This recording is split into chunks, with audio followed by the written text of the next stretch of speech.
আপনার নিজকে এমনভাবে তৈরি করেন যেন অন্যরা আপনার পেছনে পেছনে ঘুরঘুর করে, আরেকজনের পেছনে হাই হ্যালো ইনস্টাগ্রামে এবং হোয়াটসঅ্যাপে, মেসেঞ্জারে, স্ন্যাপশটে এরকম একটা ছবি পাঠালেন, একটু নাইস অ্যান্ড অ্যাট্রাকটিভ, নাকি আছে না?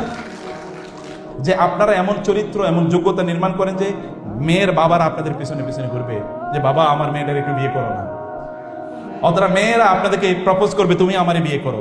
যারা শেষের দিকে আছেন, 4th বা 5th সেমিস্টারে আছেন, তাড়াতাড়ি বিয়ে করে ফেলেন, এটা হাই টাইম। বুঝতে পেরেছেন? এই জন্য বিয়ে করবেন, তখন আপনার কি হবে, আপনার কনসেন্ট্রেশন বাড়বে। যখন আপনি বুড়া তখন বিয়ে করে লাভ কি? তখন তো আপনার বিয়ে করে কোনো প্রয়োজন নাই। বুঝতে পেরেছেন? বিয়ে করলে আল্লাহ তাআলা রিজিক বাড়িয়ে দেন, রিজিক কমান না। আর আপনি যারা বিয়ে করবেন তার রিজিকের মালিক কি আপনি নাকি? রিজিকের মালিক যিনি, উনি তো রিজিক মেনটেন করে রেখেছেন। তথাকথিত ওয়েস্টার্ন ধারণা আমি প্রতিষ্ঠিত হতে চাই, প্রতিষ্ঠিত মানে কি?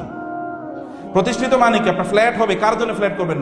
বাচ্চা জন্ম নেবে, যখন বিয়ে করবেন তখন বাচ্চা জন্মের বয়স অলরেডি শেষ, তাইলে কার জন্য আপনি ফ্ল্যাট করবেন?